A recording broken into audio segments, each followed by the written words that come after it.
then myself, my name is Alan Moorman. I'm going to be supporting some of the facilitation today, along with Tembela, and I'll let Tembela introduce herself as well. Hi everyone, my name is Tembela. I work for Maniko, and yeah, I'm one of the facilitators for today. Okay. So before I ask Michael and Dudu to introduce themselves, I just want to talk very briefly about what we're doing today. So when Ashley first spoke to us about this, he was really keen to hear the stories of the people who are actually doing the work. And we went about trying to figure out what we might want to do in order to have this kind of conversation. Like he said in his introduction, this is very much a conversation between people who are actually delivering on our solidarity work, community-based organizers or people in community-based organizations who are working directly with others. We feel that it's a missing voice in the broader conversation in the country. So a lot of the conversations tend to happen between people who are experts or academics or who are famous for various reasons. But very rarely are we able to talk about what's actually happening in our communities. And even less often do we talk about how we work with our communities or with the communities that we live in. So this is a series of conversations that we're going to have around particular activities that people have undertaken, either during COVID or post-COVID or things that will happen in the future. And we want to focus in on the people doing the work, what they did, why they did it, and what lessons then can we draw from that for the rest of our work across the country. So you're all invited into this conversation to talk very directly to your own experience. So once Michael and Dudu have presented, we want to shift the conversation to you in the space to start asking the questions of you. Can you relate to the things that Michael and Dudu are putting forward? What recommendations can you make to them to improve their work? What have you learned from the conversation that they've just had with Tembela? And then ultimately, just to try to collect that into some kind of document that we will then share with everybody so that we all have the lessons in our hands, and to share those lessons with others who are not necessarily in the room. So very, very practical conversations. We want to talk about our lived experience. We want to talk about the issues and challenges that we face on a day-to-day basis and how we're overcoming them. And Dudu and Michael's conversation just helps us frame that in a particular area of work. Okay, so that's my 2-minute introduction. What I'd like to do is hand over to Dudu and Michael to introduce themselves, and then to Tembela, who will be facilitating the conversation for us. So, Dudu and Michael, all yours. Good morning, everybody. My name is Dudu Khadebe. I work for an organization called Create CBR, and I am based in Pietermaritzburg. And yeah, I'm with my colleague, Michael, my former colleague and comrade, Michael. And also just to let you know that in the room, we've got our comrades, Usima Sikakane, Smangaliso Skakane, and Untwentle Majosi. We did ask for permission to have them in the room. So yeah, they'll be listening in. Michael.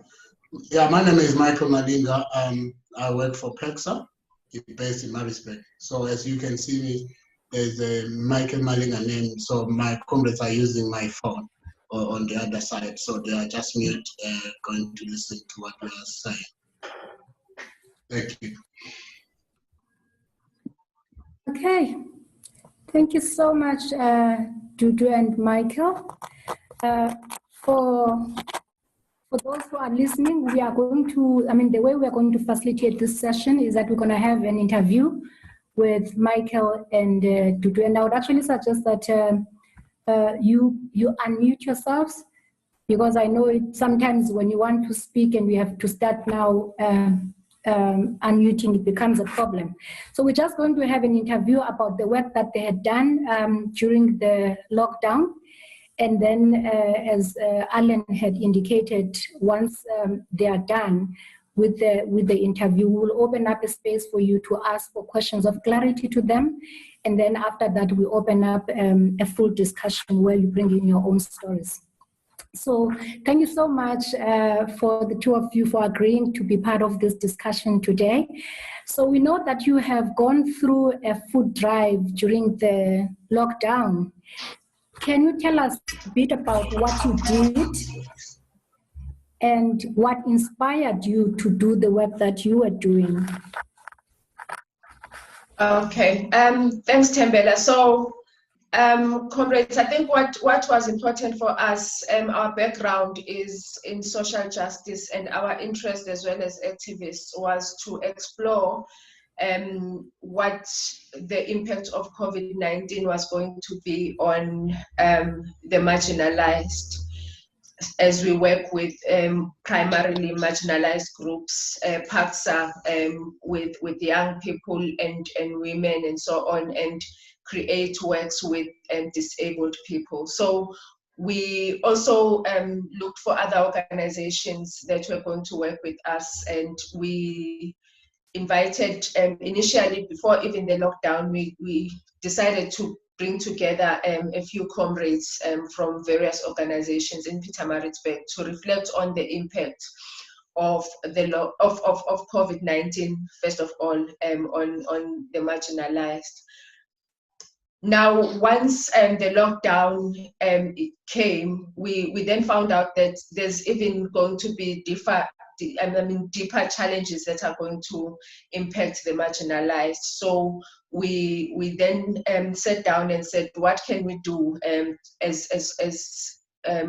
social justice activists to do something around the issues that had emerged when we first asked the question of the impact of the marginalized people. So we began together a collective, if I could call it that, called the Pietermaritzburg COVID-19 Consent Collective, where these organizations came together and wanted to work together on addressing the issues that we're seeing and we're perceiving are going to be coming.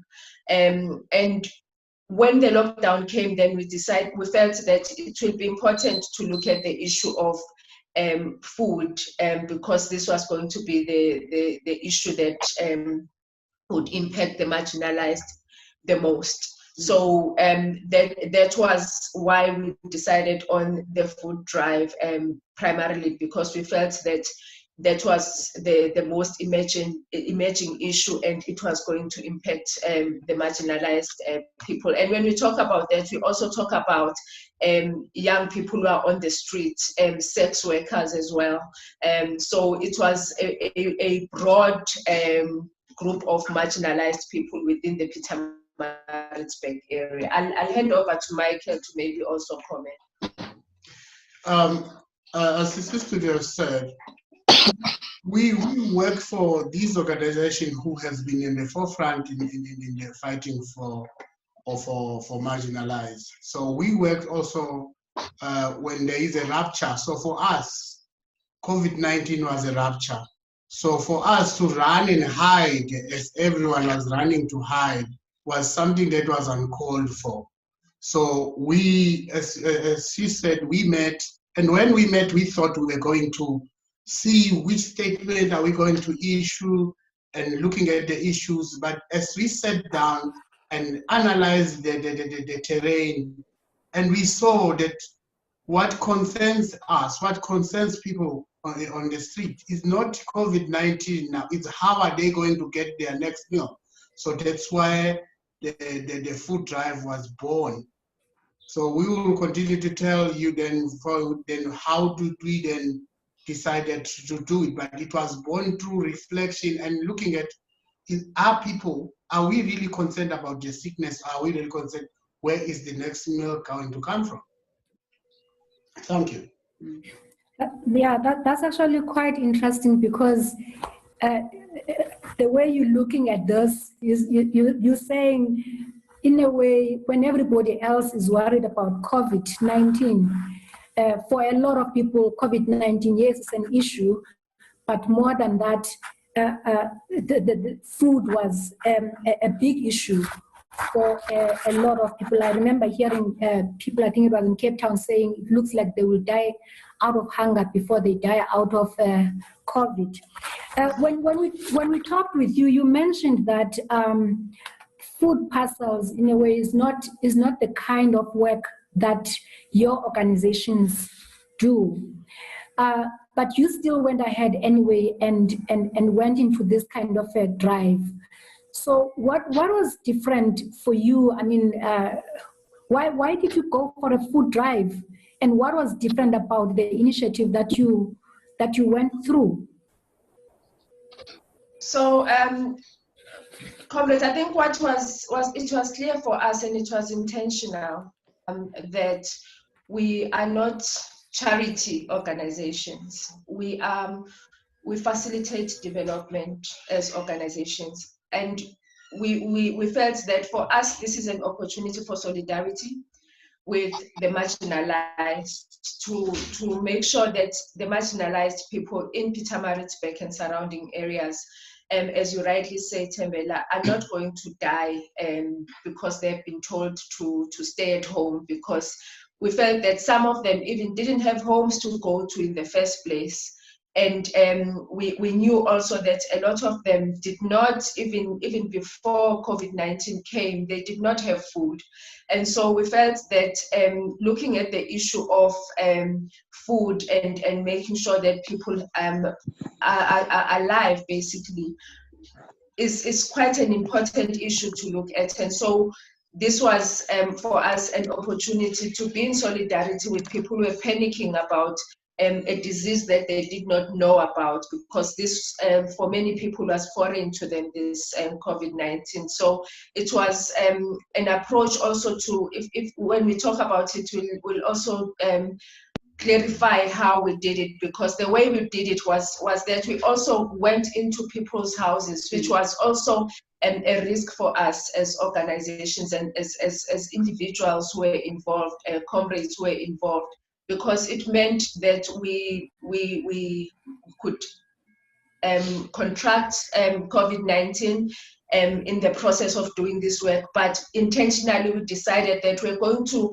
deliver food into people's houses. So it was also an opportunity for people-to-people connection, because the thing about this disease as well is that it was isolating people, and so it was an opportunity to look at how can we deal with this isolation that could also lead to other issues that could be about psychosocial issues as well. And so it was a way of reaching out and also finding out how people are doing. So it wasn't just about food, it was finding out how people are living and speaking to them about how they were experiencing the lockdown, and also seeing how we can be of assistance if we could be. So it was a multi-layered approach for us. Yeah, if I can add on how did we do it, and everyone will remember that when COVID-19 hits, no one had a budget of doing food or of doing house to house. When we sat down and reflected, we thought, let's just call on ourselves, call on the staff members to donate, team staff to donate whatever they have that we will take. And then with the young comrades that we have, they said, let's create a poster on WhatsApp. And then the poster on WhatsApp, we said whoever who has food at home, because people were not allowed to leave their houses, we are going to come and collect it. So remember, we had no mask, no permits, no everything. We looked at the system and we saw the cracks within the system, that the police themselves, they don't know what to look for. But we left our houses and we went to people's houses. We collected the food stuff that they can. Before we know, we had piles and piles of food in our office. And then we had, and the young comrades again with social media created posts on Facebook and So Comrade contributed. Before we know, we had something to do. And then now the issue was, how are we going to do it? How are we going to take it to people's houses? So again, we use personal cars, and board members, some of our organization board members gave us their cars. While they were sitting on their homes, they gave their resources for us to continue to do work. Thank you.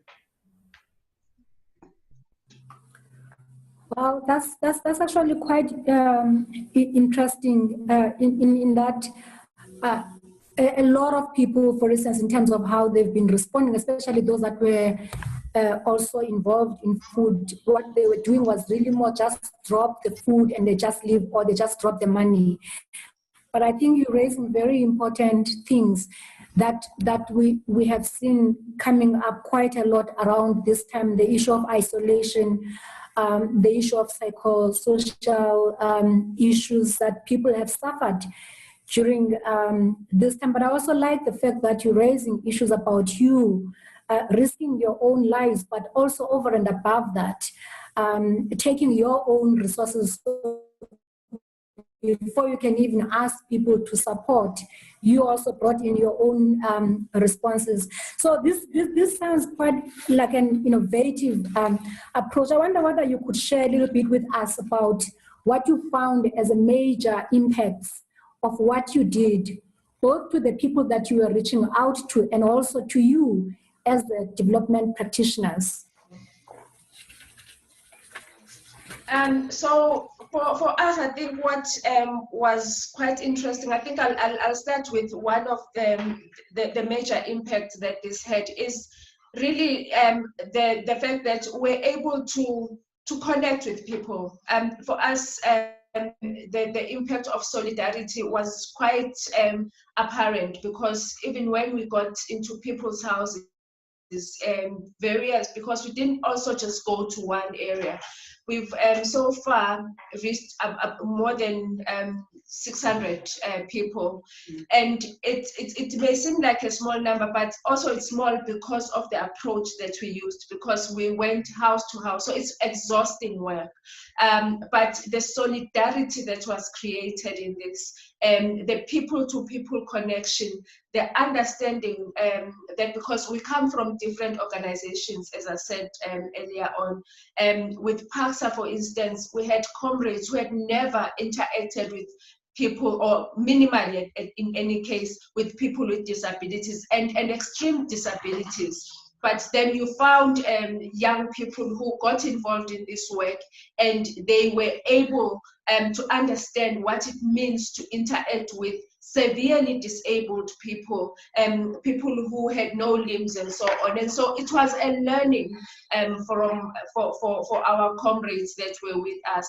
The impact of bringing in our own family members meant that also there is a growing number of cadres who are understanding why we're doing what we're doing and appreciating this work that we are doing. So the building of cadres was also quite critical for us, especially young people and some older people who joined us as well, people who would not have been part of this work before, and they joined this work. And the last thing that I would mention is also the networking, because this work began just between the organizations, PACSA and CREATE. But we found along the way that because people heard about what we're doing, that we got people from Solidarity Fund asking us to assist with the distribution of food.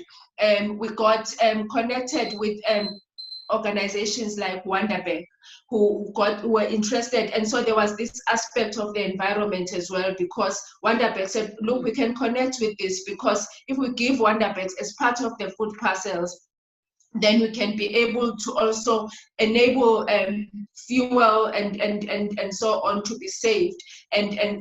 So we felt that there were all these multiplier and snowballing effects to this. So we got people who are working with small-scale farmers, organizations working with small-scale farmers wanting to work with us. So the networks became broader. So we feel that we created the path as we walked it. So there wasn't a pre-planned approach of how things are going to pan out. But the path has been created, and we believe that there's more to learn in this, and there's a lot also that can be done. Thanks.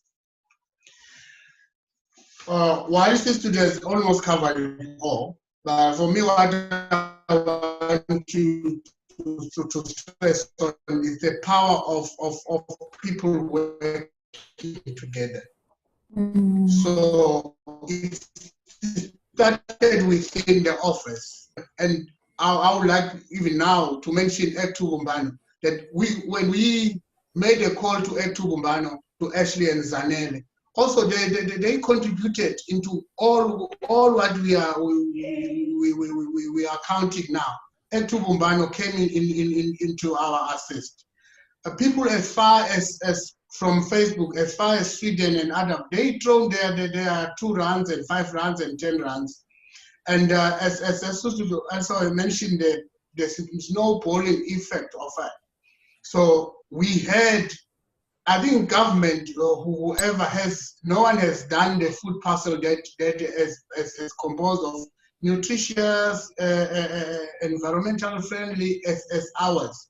We had fresh vegetables from small-scale farmers, of which we provided market for small-scale farmers. Mm. Now, towards the end of our campaign, we used the small bakkies, omalume, who are transporting kids to school because they are out of work. So we used them also to distribute food. By then, we also gave them Money. Food on the table. So small-scale farmers, omalume, and we brought food to the household. So all these, when we are working together, really we achieved a lot than we have even anticipated. But gosh, that's really encouraging. I mean, when you hear about the kind of impacts, 2 small organizations coming together and able to do so much within such a small space of time, the power of people working together, I like that. But also like what Tutu is saying as well, or the idea of learning along the way, because sometimes it happens that even when you can see what needs to be done, sometimes we worry about how are we going to do it, and we get stopped from doing that which we believe we can actually do. So it's really encouraging to hear how you went about. I'm sure this must have been, I mean, I think if you have already mentioned that it was exhausting. I'm sure you came across other challenges along the way, and perhaps surprises as well. So if you were to talk to us a little bit about the lessons that you learned out of this work, what would you say have been the lessons?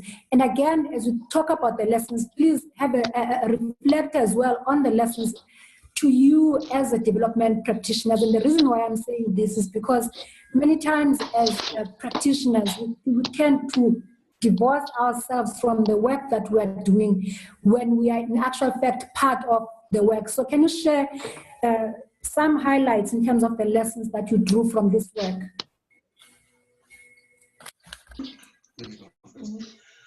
For me, as Sister has mentioned, that we've been working with CREATE. CREATE, their constituency is more of people living with disabilities.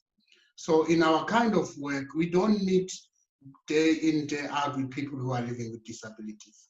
So for me to be exposed or to work, we had team members who lived with disabilities.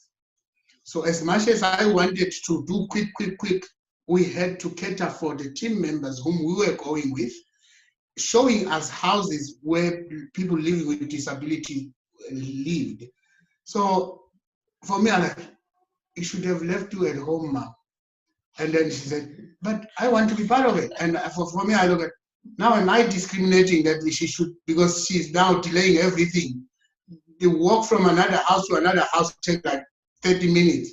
And for me, I want to be quick. And then I learned myself, no, I need to be tolerant. Even on the houses where we arrived, I wanted to play with kids. I play, to remember social distancing, I play and I will throw the kids up, but kids living with disability, I can't live anyhow. But I don't want also to be seen discriminating. So again, for me, I was sensitized on the work that other organizations are doing. And then coming back now into the admin of everything. Now we are struggling with administration. Remember, we used monies so now the administrators are back to the office and they are looking for all the slips. And so again, there are learnings that in terms of accounting for every, it was time of emergency, yes, but we need to account to every cent that came through our coffers. So those are some of the learnings, but let me give it to Sister. Maybe I just mention one thing. Sorry, Judy, before you come in, can you also, perhaps in your reflection, as you think about the lessons, perhaps you also think about the lessons around organizing and solidarity work. So yeah, if in your reflection, you could actually bring that angle as well. Sorry. Okay. So I wanted to talk about the value of intersectionality, because for me it became quite apparent, just in terms of not just the organizations but the issues that the various organizations deal with and they tackle. And for me, it became clear that intersectionality is real in the work that we are doing, and we cannot be working in silo. So in terms of just the lessons that have emerged for me is that, and then maybe the other thing that I could mention as well, Thembela, is that you'll remember Michael mentioned the fact that when we started, we sent out a request that we're requesting people to donate food and money so that we can be able to either take the food and distribute it and then use the money to buy what other things that were not in the food that that was donated. What was surprising for us is that sending out of that request for donations actually gave us a list of recipients, and that was unintended because we then got a long, I mean, our phones were busy. It was like a call center where people were asking for food. And so again, it showed us that people are desperate. And I think 80%, if not even more, maybe about 90% of the people who asked for the food were genuinely in need of the food. And so when we started as well, we did not have a list of where we're going to take the food, but doing this work also gave us a list of people who would take the food to. So for me, again, it talks to how this was organized and how also we worked because we felt that there was a need, but we did not wait for funding and to write proposals. We used what we have to get this done. Yeah. Wow. So yeah, I just want, again, thank you so much for that. I want to bring you back again, the two of you, into again how this work, the way you did this work, how it transformed you as development practitioners. I know I hear from Michael that one of the big things for him was the sensitization on the realities of other people, because sometimes in our work we tend to be very narrow-minded and we actually forget that there are a lot of intersectionalities in what we are doing. So there's that element of how it sensitized you around the realities of the other people. Is there any other way in which you would say you were transformed? I mean, when you look back at that moment, when you started this work and where you are at right now, would you say there's a change in you? Well, look, I think for me, it made us, it I'm helped putting you to- on the spot. No, it helped me because I was critical. I was critical of people who do food. I felt like, you know, that it's very narrow, but it made us realize actually when you go to places like Waswaimane or Etrasfit, and you see that, you know, if you go to rural areas, my goodness, people are struggling. And so it transformed me to actually say that there is space for people who are doing that, even though it may not be enough. Maybe people can then or other organizations can come in. I can't be judgmental. Yeah. Also, it has softened my stance also against food parcels. Professionally, I work with farmers.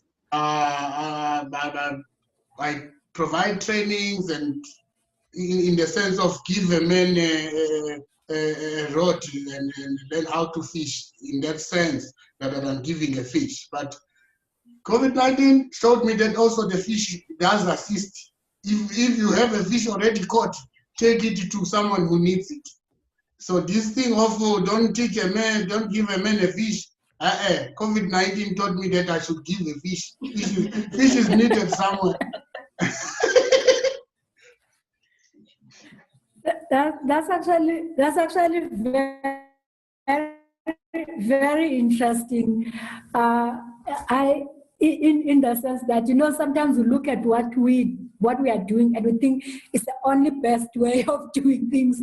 And I think what I'm hearing from you is that actually what you walk away from this with is that actually there are different ways of looking at things. And I think more than anything, the need to be agile and be flexible and go with the time sometimes is actually very important. So we can not just stick around and say this is how we do things. I think I'm gonna move over to the participants, because I think we spent quite a lot of time on the introduction, and perhaps later on you may want to talk a little bit about again, I wish to prod you a little bit more in terms of what this taught you about organizing and solidarity work. I'm not sure if I really had enough of that.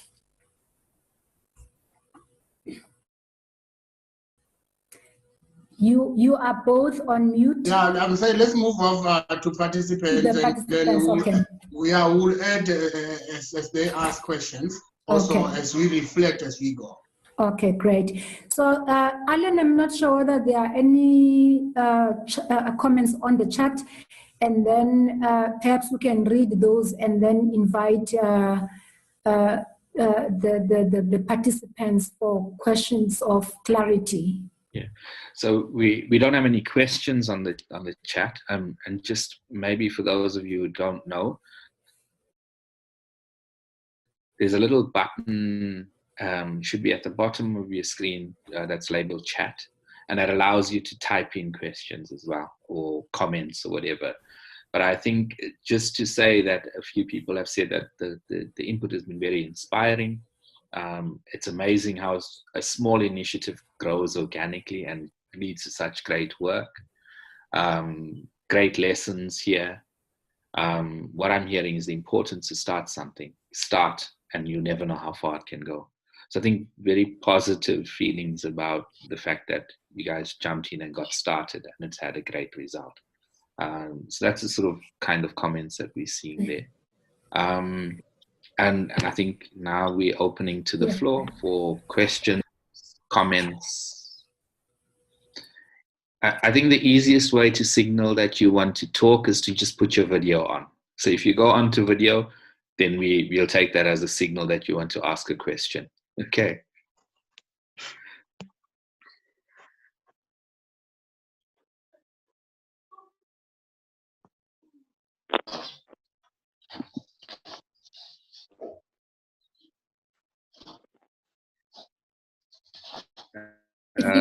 Please unmute yourself. Okay, man. may I go ahead and ask a question? Yes. Yeah. First of all, I want to say, I really want to thank these people for doing so much for what they did.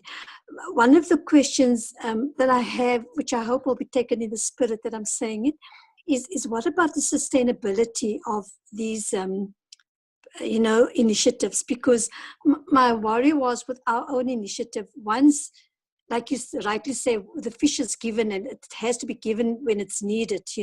We always say we have to teach people how to fish, but in this space, obviously it wasn't needed. But after COVID and after everything, or not after COVID, after the emergency issues have been dealt with, how do you see yourself sustaining this community who now obviously has been given, some lifeline? Because I find myself asking this question. We ourselves have gone out, given food parcels, came back feeling, well, it's not enough, but it was enough for the time. But now, how do we go forward?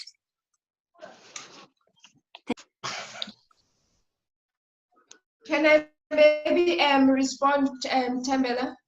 Yes, go ahead, Tutu. Okay, so I think what is important for comrades to understand is that both organizations, PAXA and CREATE, work in Pietermaritzburg. So we work in the area, we are familiar with the areas that we worked in. And the way that we worked as well was to connect with people that we work with that are in those areas as well. So the way of the ongoing sustainability of this work is that it's an area, so we did not just come, for instance, if we were to go to Soweto and do this work, it wouldn't be sustainable because it's in a context where we don't work. But we worked in an area where we work, and it also gave us an opportunity to also see possibilities of what more we can do in those particular areas that we went to. So it will be sustained in that way. But the other thing that I want to mention is that part of our reflection is that there is something to be done around the food system. And so we're working with other organizations now to look at how the food system is going to work. And the proposal that we're putting on the table and what we want to do, particularly with the small scale farmers, is to start a market that is run by the small scale farmers themselves, so that they can be able to control, because the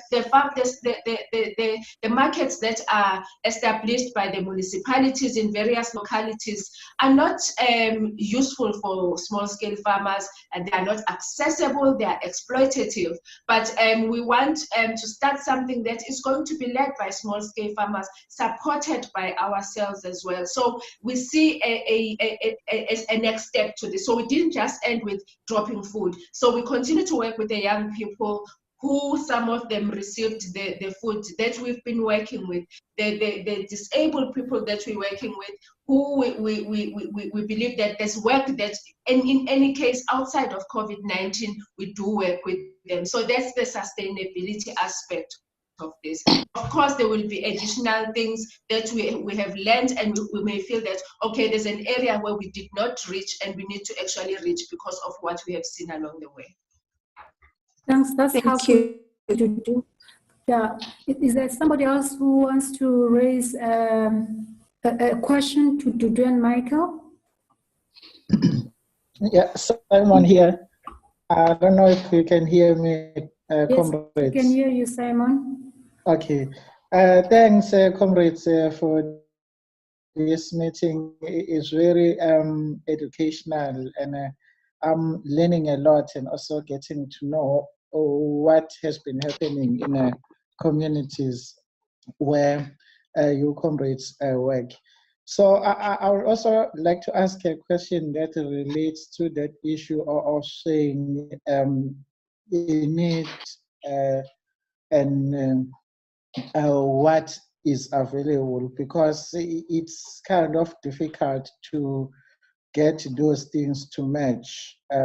You'll find that there's a bigger need out there, and what is available cannot meet that need. So how were the comrades dealing with that challenge? Because even the government, when they tried to distribute food parcels, many people were saying, no, we did not get food parcels from government. They did not reach some of the people who were needing them the most. So, yeah, for the comrades in Pietermaritzburg, how were you dealing with those issues without causing a strain or a conflict within the communities, whereby other people will say they are not getting because they are marginalized, and others, are getting? Yeah, that is my question.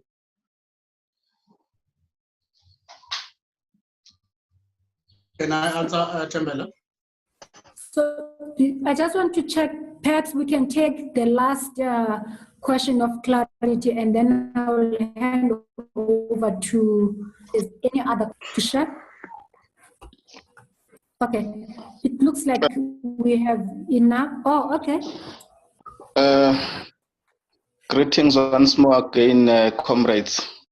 No, my question, I think it looks like similar to the last caller, but I just wanna know to the comrades that how did they make sure that the food parcels that they were distributing, that they reach the right people, they reach their destination? How did they stop corruption? Because we know that we saw on the news here and there that people are complaining about corruption. So how did they make sure that the food parcels reach the right people or reach the right destination, so that everyone cannot complain that they didn't get anything? So how do they monitor that the food parcel reach the right people? Thank you. Thanks. So go ahead, Tutu and Michael, and then after you've responded, Alan will take over. Thank you. I think the questions are almost similar. As alluded before, that we didn't have any list of people to give. So we publicized our numbers asking for donations, but in return, we got calls from people who wanted food. So also we work with community partners. So we tapped in our old networks, people whom we work with, and also the list that we collected from people who were genuinely asking. Okay, and we were not sending people to, like councillors will do, send their friends to collect the list. We didn't have even a prior list. So we have communities that we work with, whom we made sure it was deliberate that we are not working with councillors, we are not working with any ward committees. We rather work with healthcare workers, we work with CCGs, we work with, so we identify the people who are going to take us. And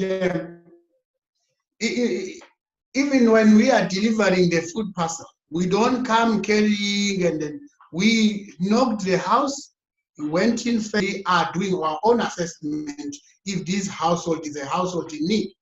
So we will do that, and then we will satisfy ourselves. There was no one sitting in the office. Everyone was out when we buy and construct the food parcel, because they were like very, very concise plan. What do we buy?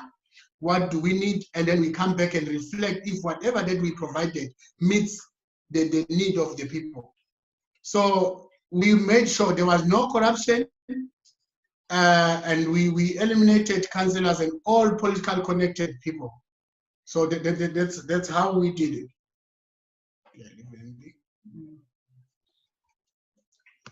And maybe just to add a little bit, Tembela, I think what was also critical for us is what Michael is mentioning, this idea of going house to house.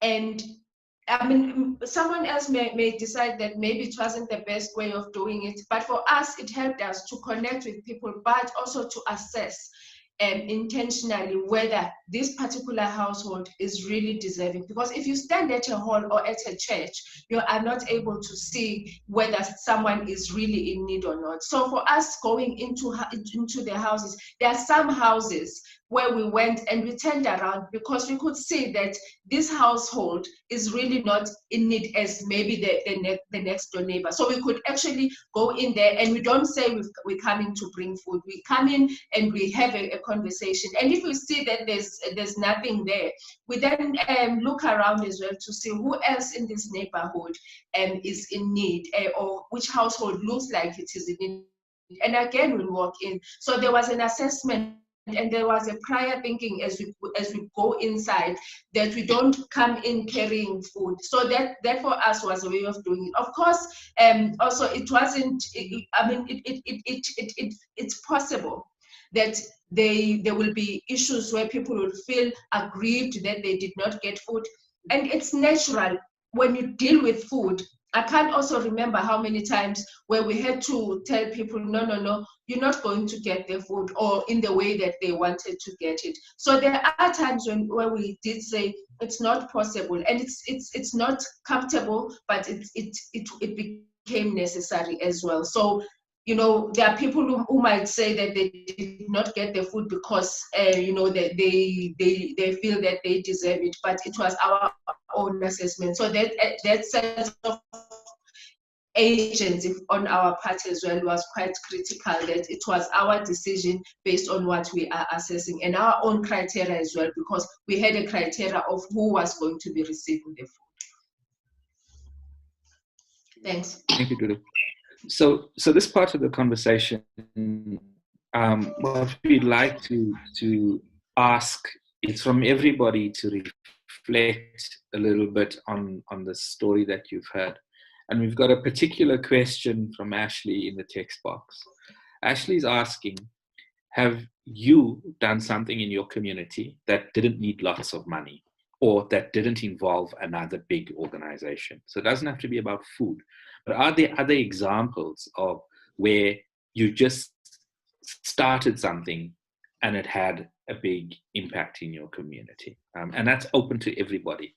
So if anybody would like to share an example of a similar type of activity from their organizations.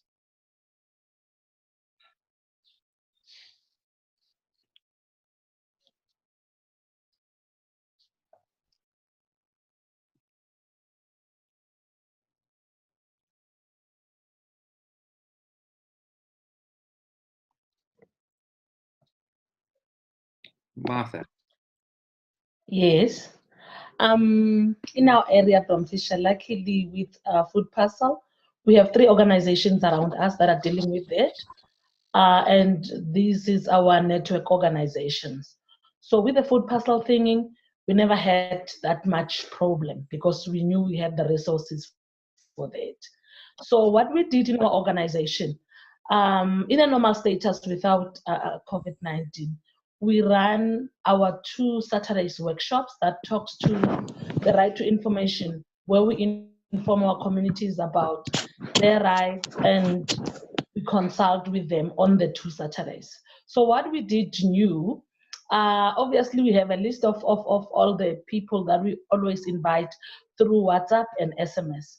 We took the very same channel and use it, continue with the training of the right to information. We have date of list annually on those 2 Saturdays with the different topics. So we took all those 2 topics and continue educating people through WhatsApp and SMS with the very same group. And it helped us to continuously getting in touch with our clientele, also consulting with them privately on not on a group setup, but on a site WhatsApp. Thank you, Martha. Is there anybody else with examples? Simon here. Hi, Simon. Yes. Yeah, I think in our case, like we link up with communities in mining areas. So as the lockdown was like hitting many communities members, so some of our partner community-based organizations, they also like felt a need of doing something. So, and then we have our WhatsApp group where we discuss about things that are happening in communities. So we use some of those platforms to share ideas and with what is happening in different communities. So the community members would say, in my community, we are trying to do this and this and this. So I think that assisted us even to say, how can we help? And when they were like requesting to be assisted with some of the documents that they need to submit to the organizations that were ready to finance the distribute, formulating those documents and making sure that the documents are in a way that those donors need them to be, because as the comrades indicated that even though it has been like a kind of an emergency interventions that had to be done, but there are still these other processes that need to be in place, like a need to account for the funds that were raised or for the food that was distributed or the monies that were used. So we assisted in that way of kind of saying, okay, we can assist with formulating documents and having back and forth communication until the documents were in the right place. I think this comes from an understanding that sometimes we find that activists might not have time or might not have resources to be like doing things like documents, but yeah, we also feel that we can assist as much as we can, even encouraging discussions and sharing of ideas. Okay, Simon. Is there anybody else that would like to add?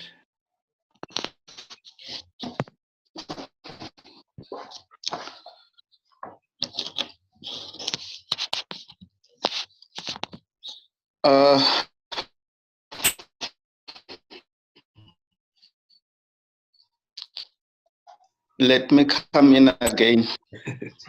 Yes, do you hear yes, me? we can.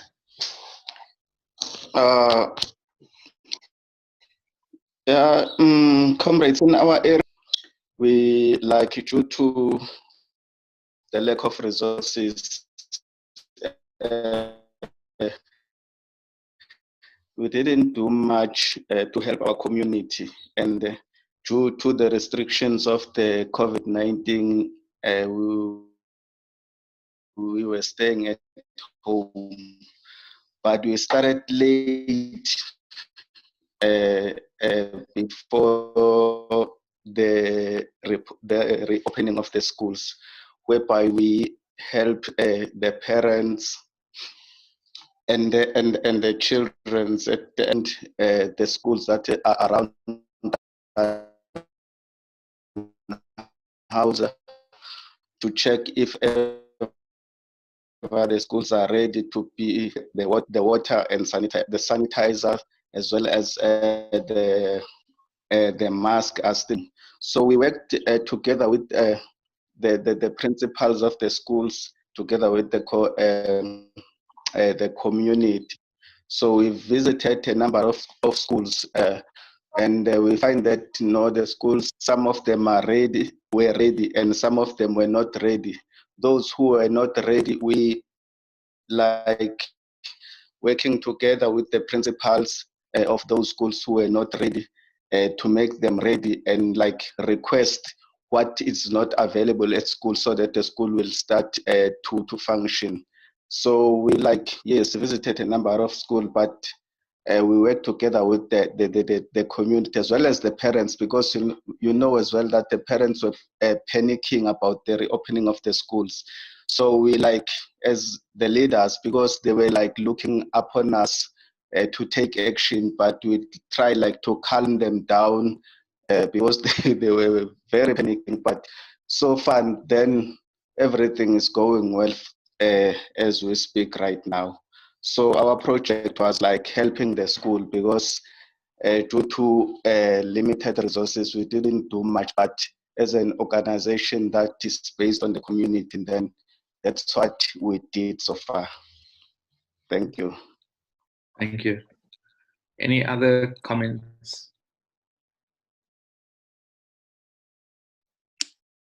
Permission Um, to speak? I'd like to share. Uh, I'd like to share an experience, but I also would like maybe someone else to get a chance before me, as I already spoke before this. That was Zanele? Sienna.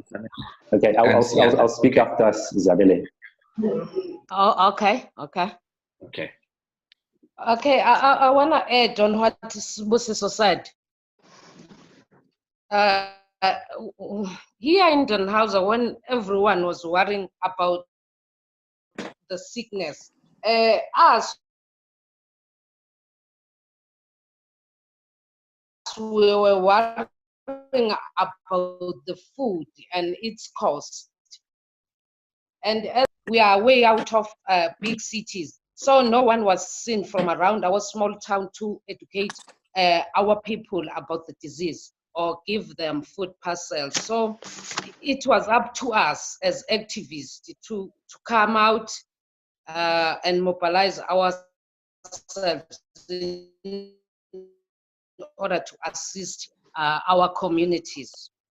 So as Dannhauser Task Team, we organized ourselves and we use our own small resources from our own pocket just to go house to house of elderly people in our area, just to see if they have enough food and to collect water for them and to educate them about the disease. Kulokhu kwe information okuncane esasinakho. And that made us realize that our government is not doing enough, especially for us in rural areas. So as we speak, there has never been anyone to do the testing or educate our people about this disease. All we know about COVID is from media. And to us, it looks like those are just stats. So as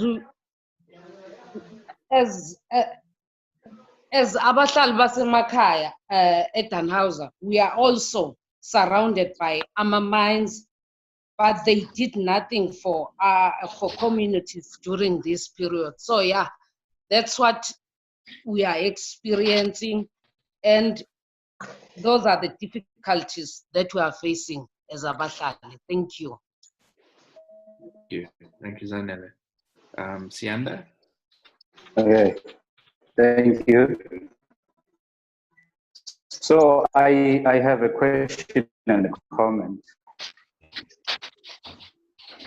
I'll start by asking this question. The government restrictions and as to work opening, I want to ask how big is food since the restrictions are being reduced and people are going back to work and stuff. And the comment is, we in my community, we're still distributing food. We still have food parcels. I just wanted to find out in your guys' communities whether you guys are still doing the food parcels as we are doing here. Sianda, we missed your question. That's it. Sorry, Sianda, we missed the first part of the question. Okay, can I come again? Yes, yes, please. Okay, so my question is, since we are in level 3,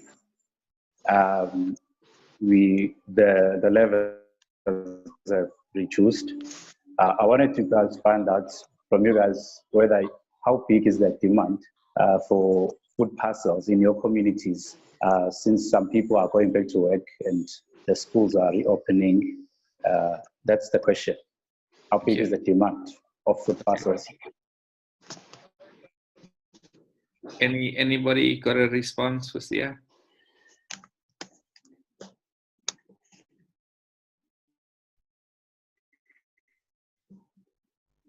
Okay, maybe I can reply to Sia, but we live in almost the same community with him. But the demand is still big. We still have people coming to our offices looking for food parcels.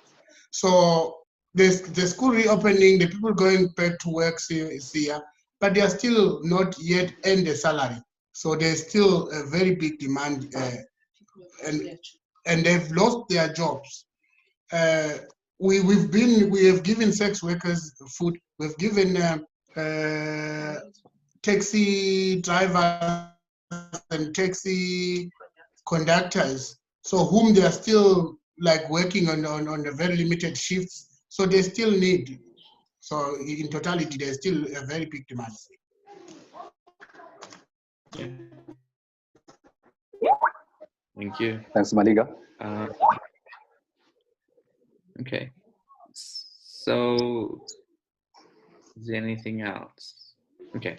Well, what I'd like us to maybe take the next 10 minutes to talk about before we have to start winding down this conversation is from where you sit. Oh, sorry, Abdiel, there was a question from you before we move on. Sorry about no, that. I'll wait. Don't know. It's okay. I'll wait. I know time is very limited. If there's a gap, I'll comment at the end. Thank you. No, I just think we want to wrap up this section before I pose a new question. So if you want to comment into the space now, yeah. Okay, it was about whether you dealt with other big organizations that didn't need money. I was wanting to respond to that. So I had a very interesting experience, which I'd like to share. Maybe others can help me with this. So it was a very, what I would call a well-established organization, and they collaborated with me to donate food parcels, and it was huge. It was really very helpful. But the interesting part for me was this organization, it wasn't the Baha'is, it was some other organization, I don't want to mention the name, but the organization wanted me to take photos of everyone, take the photos of the kids, take the photos of the food parcels, and it made me feel very uncomfortable because I felt the dignity somehow was not maintained. And the same organization since didn't call me back because it was done very with this, all the safe social distancing, everything was done accordingly. But I just want to know, how would you, for example, now, if I would ask them to give me 1,000 food parcels, they would probably say yes, but I don't want to do things for the sake of marketing. And this is where the thing comes in about, again, giving the fish. I know that there are so many communities that need the food parcels, but how do we maintain the dignity? That was basically my comment and a question in the same time. You don't have to answer it. We can always discuss it at another time. Thanks. I think that's a very important question. So in these times where dignity is still one of the foundational principles of our work, and when there's a lot of welfare work going on and the welfare is needed, how are we balancing our own practice to make sure that we get the people the things that they need in this emergency, while at the same time protecting and preserving their dignity? Anybody want to make a comment on that?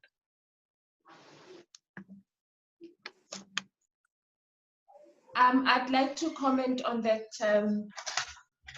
Alan, because I think for us, one of the intentional things that we wanted to maintain is also this thing of not just dropping the food, but also having deep conversations with people. And so this is why also it took time. You know, you'd leave at home or from where we're packing food in the morning, and come home close to 9 o'clock or something like that at night back home. But the thing about it was having real conversations. So the connections were important. We're not just giving people food and leaving it at that. So the issue of dignity for me is quite critical, of maintaining the dignity of people and also hearing them out, so that it's not just about us giving them food, but also understanding some of the other issues that they wanted to discuss with us, to share with us, and to be able to say, well, maybe there's something else, or there's someone else who can be able to come in and support you in this particular area, and so on and so forth. So, for instance, in their households where we did not know that there's a disabled persons, so maybe you went in there because you saw that there was absolute poverty in this household, but once you walk in, you find out that there's a sick person or there's a disabled person in that household, and so you have to look at how can you support that particular household to address these other issues that we did not come into to support with. Okay, thank you. Michael, did you want to add? Yeah, I'm debating myself if I'm the right person to make this comment, but also in the dignity part of it. On the first parcel that we made, we never thought of any sanitary towels within the parcel, but because of multi-team members that we had, so there was someone who asked, what about women? Are they going to be able to go and buy their needs? And so in our second parcel that we made, we included sanitary towels in it. But also, we didn't put to every parcel that we put a pack, but we kept it aside. And when we saw the need, where we saw the household, where they like majority of these people who are living here are women. So then someone will go back to the car and pick and deliver the package. So there are houses where we found men living alone because he has taken kids away because he wanted to remain alone because of hunger. So in that house, we wouldn't deliver any towels. So I'm trying to show the deliberate and the sense of interacting with people and reading the terrain with what is needed. Thank you. Okay. Is there anybody else who'd like to comment on this issue, this question of preserving dignity in times of crisis?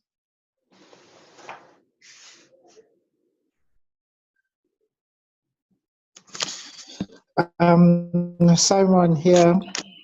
I think that is a tricky issue, in a sense that, you know, some of the organizations that were able to make money available for the interventions, they were also thinking in terms of their own needs. And some of these needs would be like, maybe they want good publicity, for instance, for the work that they are sponsoring. So I think that is a challenge to us in terms of how we reconcile between these two needs, that the people we are working with have dignity, and also the need of those other organizations to publicize themselves. Take, for instance, like the ETV company, or that is linked to ETV, they will show even people receiving those food parcels. To them, it's good because they'll say that is how they are marketing themselves, and they are also encouraging others to. But I think for us as civil society, we just need to maybe share ideas on how we can really address that issue, because it's big, you know. Sometimes you see that there is a need, but that doesn't even qualifies us now to go and take advantage of the people and say, yeah, they can do whatever, those big organizations want them to do, like taking photos of their houses and showing them all over, and also just, you know, those things. So it's a very tricky matter, comrades, if I may say. Thank you, Simon. Tembela, there's a comment in the chat box, apparently. Yes, yeah. It's a comment from Mandla. I think it also relates to what Michael was talking about. And he's saying one of the most touching stories I heard was of the community members who are from organized formations going into communities to fill the gaps that no one else had heard of. They were distributing dignity packages for women who would not have had the opportunity to go to the shops themselves, nor the resources to buy such necessities. It means when the COVID-19 outbreak started, the panic was overwhelming, as was the response efforts. But most of the efforts were directed at food parcels, and none for hygienic essentials for women. It is commendable indeed that the comrades in Pietermaritzburg did not worry about their own health and safety and recognize that there are those with bigger needs. That's from Mandlenkos Hatebe. Thank you. Thank you, Tembela.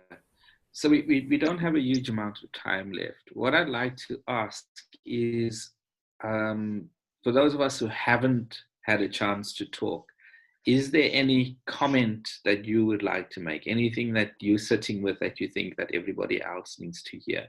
And that excludes... Yes, sir. Yes, I would like to thank the organization like where Dudu and Michael is coming from. They deserve a best for what they did. I think, guys, I'm giving you a verbal award. You did very well. Well, what I've seen since the lockdown occurred, organizations leave aside the political parties and government itself. Civil organizations were on ground assisting people. A person who can't differentiate between civil organization government will think to restore our dignity during this pandemic, even beyond and before. So my recommend would be say, I think since we can't distribute all what we have to all people, I think the organization could try to force government officials to work together, because it's like they are turning a blind eye on what is happening. By saying so, I'm reflecting on what is happening to my community. I've seen few logistics, like 4 buses, 5 buses. They are the one who were in forefront trying to assist people in the presence of leaders.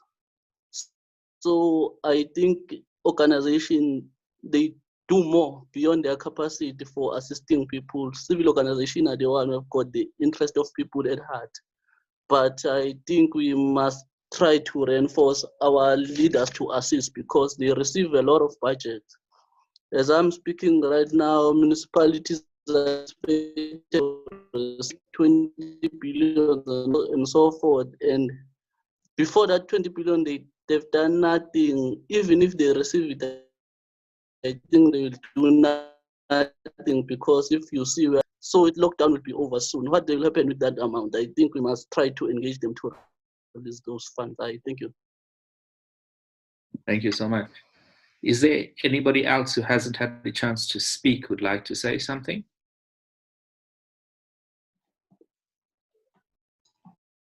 Yes, hi. I'm Mr. Pulige. Yes, Hello? Ripley. Yes, Can we you guys hear you. me? Yes, we Okay. can. Okay. No, I am only saying that with me, it was in the entire community, but at least we managed to share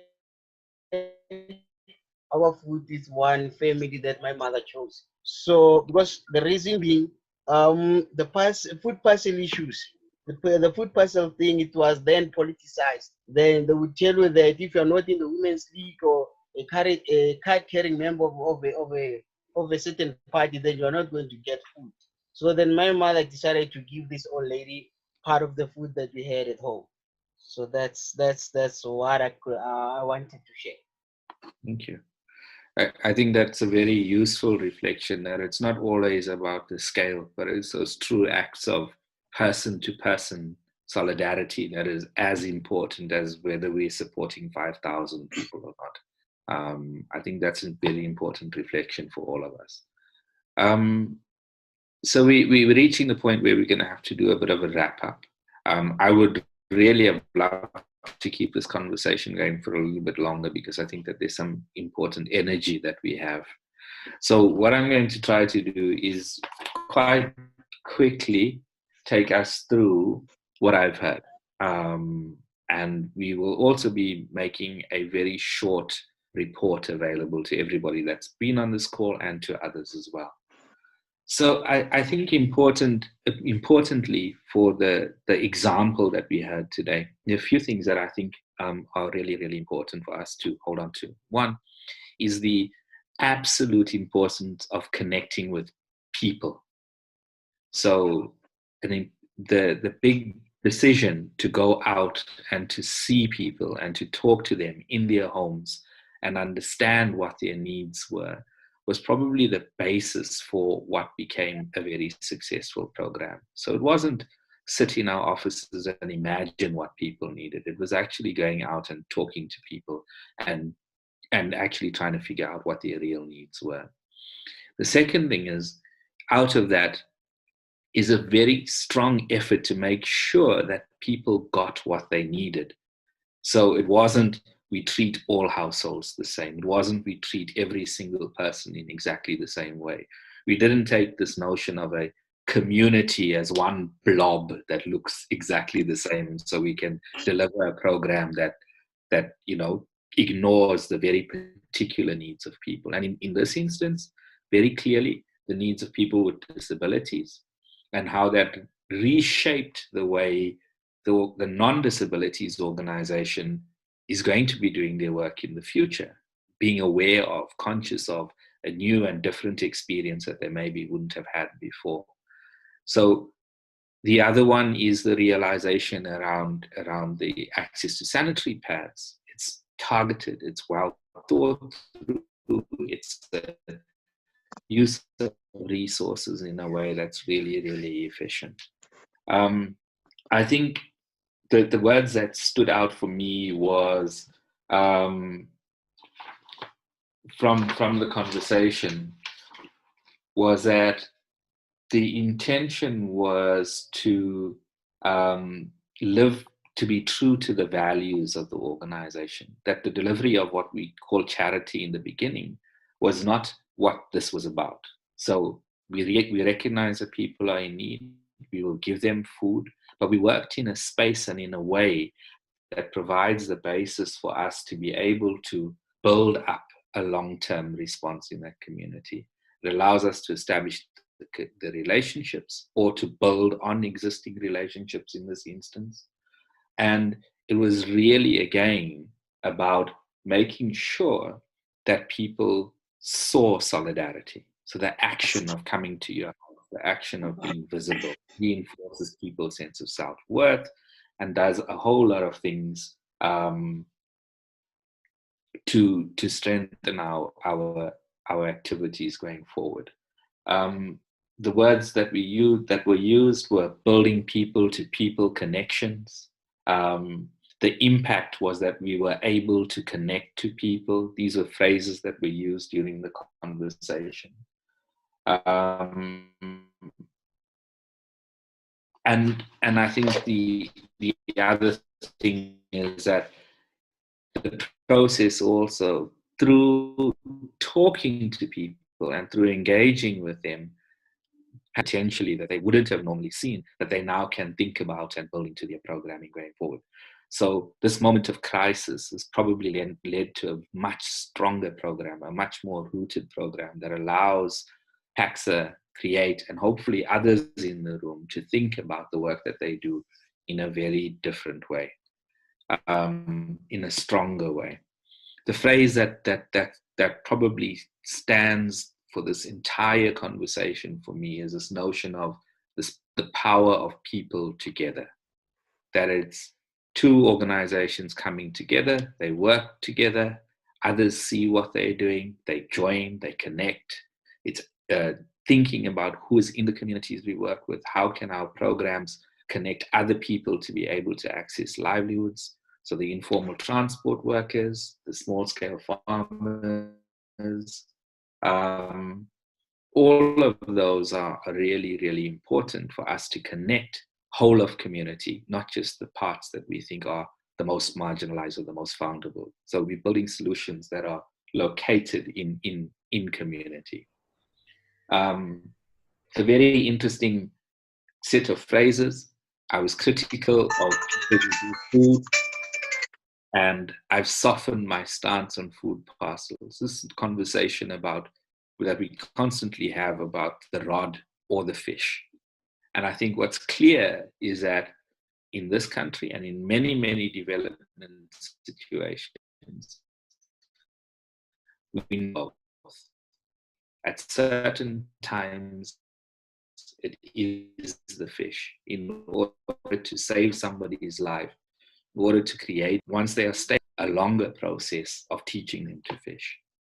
And I mean, to stretch the analogy a little bit further, it's not only fish, it's bread and water and a whole range of other things that we have to also be thinking about.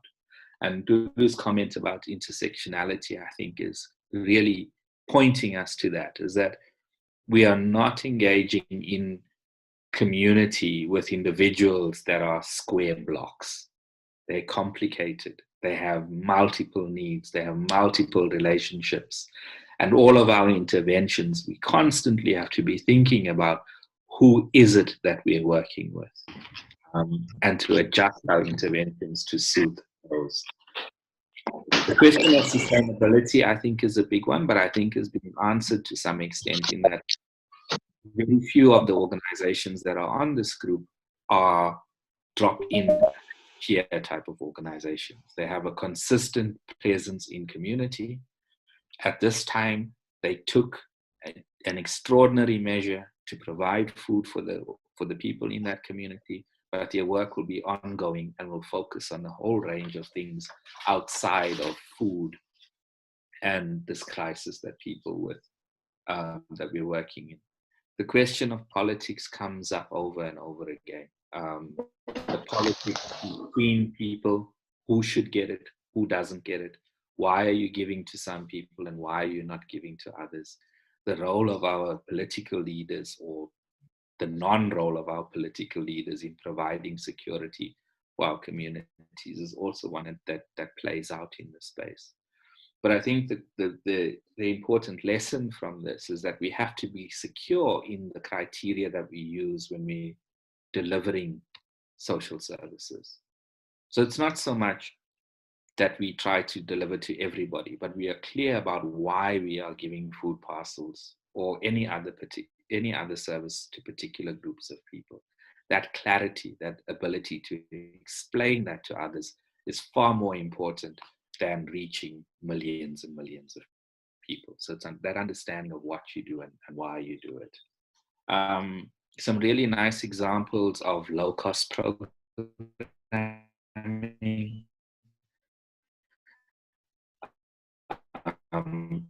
Interesting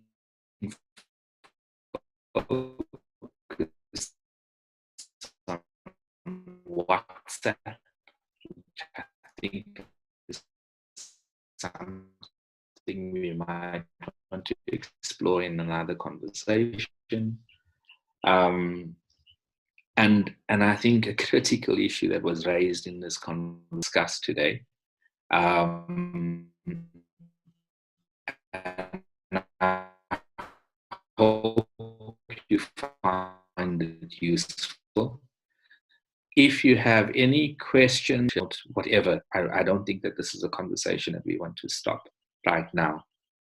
And to say thank you, it's 2 hours that we've reached, and to welcome you to join the future conversations like this. But before we close, I'd just like Ashley to give us a final closing statement, and then we can wrap this conversation up. And I'm really sorry we can't do any feedback, but next time we'll try to make some more time for feedback from all of you. Ashley, closing for us, please.